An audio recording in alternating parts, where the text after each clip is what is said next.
कि जीत फीकी लगती है अगर कोई बधाई देने वाला ना हो, और वो हार भी सुंदर लगती है अगर कोई अपना आपके साथ खड़ा हो।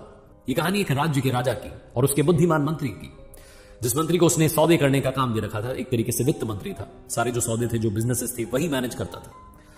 लेकिन किसी ने आकर के राजा के कान भर दिए कि आपका मंत्री जो है ईमानदारी के चक्कर में आपका नुकसान करवा रहा है, आपको सिर्फ और सिर्फ घाटा झेलना पड़ रहा है। तो आप ये घाटा झेल क्यों रहे, आप इस मंत्री को बदल क्यों नहीं देते?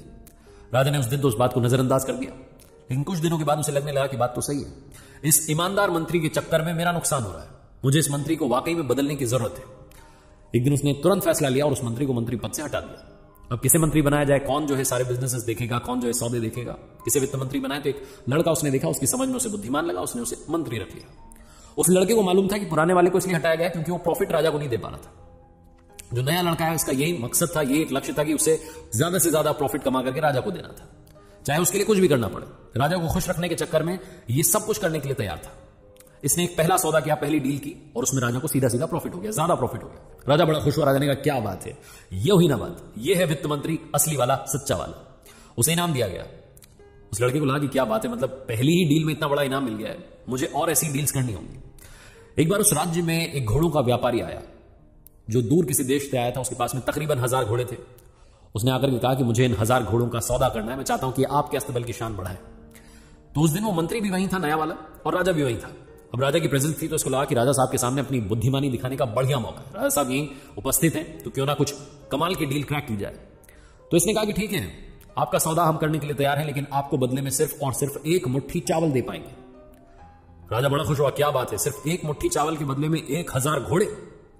राजा ने शाबाशी दी और कहा कि तुम देख लेना। राजा बोल करके वहां से चला गया, लेकिन व्यापारी ने कहा माफ कीजिए, ये सौदा नहीं हो पाएगा, मुझे थोड़ा सा वक्त दीजिए, मैं सोचता हूं, फिर कुछ करते हैं, कल एक बार फिर से मिल लेते हैं। इस मंत्री ने कहा कि सोच लो, इससे बढ़िया सौदा तुम्हें मिलेगा नहीं, और कल जब आओ तो ये 1000 घोड़े इस तरफ देकर के जाना, हमारी तरफ से एक मुट्ठी चावल लेकर के जाना। व्यापारी गया, शाम में अपने तंबू में जहां रुका हुआ था, और जाकर के सोचने लगा कि क्या करूं, मेरा तो जो मकसद था आने का सब कुछ बर्बाद हो गया। उसे किसी ने बताया कि यहां पर एक बुद्धिमान मंत्री थे, आप एक बार उनसे मिलिए, उनकी जगह पर ये नया लड़का मंत्री बनाया।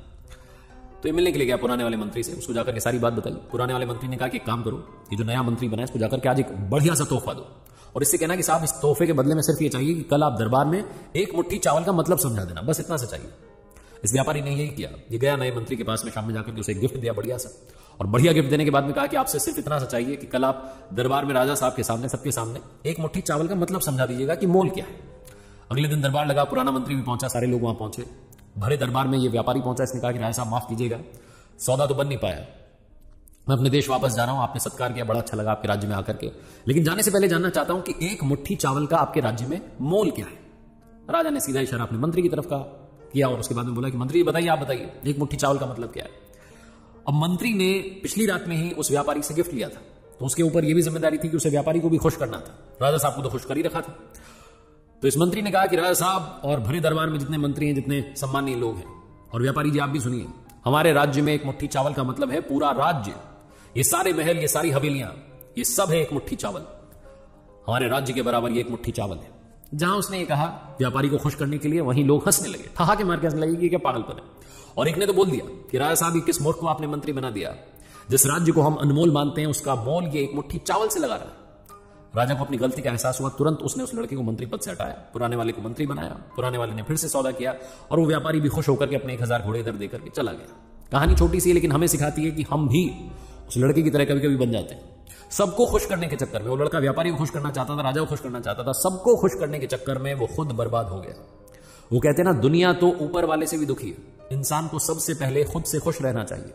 और अगर आप सबको खुश करने जाएंगे तो आखिरी में आप पाएंगे कि आपने सबसे बड़ा नुकसान खुद का किया, क्योंकि कभी भी आप इस दुनिया में सबको एक ही समय पर खुश नहीं रख सकते। सबके अपने अपने विचार हैं, अपनी अपनी दुनिया है। इसलिए अपनी दुनिया खुश करने के लिए सबसे पहले खुद को खुश करना शुरू कीजिए। वो देखिए जो आप करना चाहते हैं, वो काम कीजिए जो आपको खुशी देता है, वो लक्ष्य देखिए जो आप पाना चाहते हैं। सबको मैनेज करते चलेंगे तो आपका कुछ नहीं होने वाला।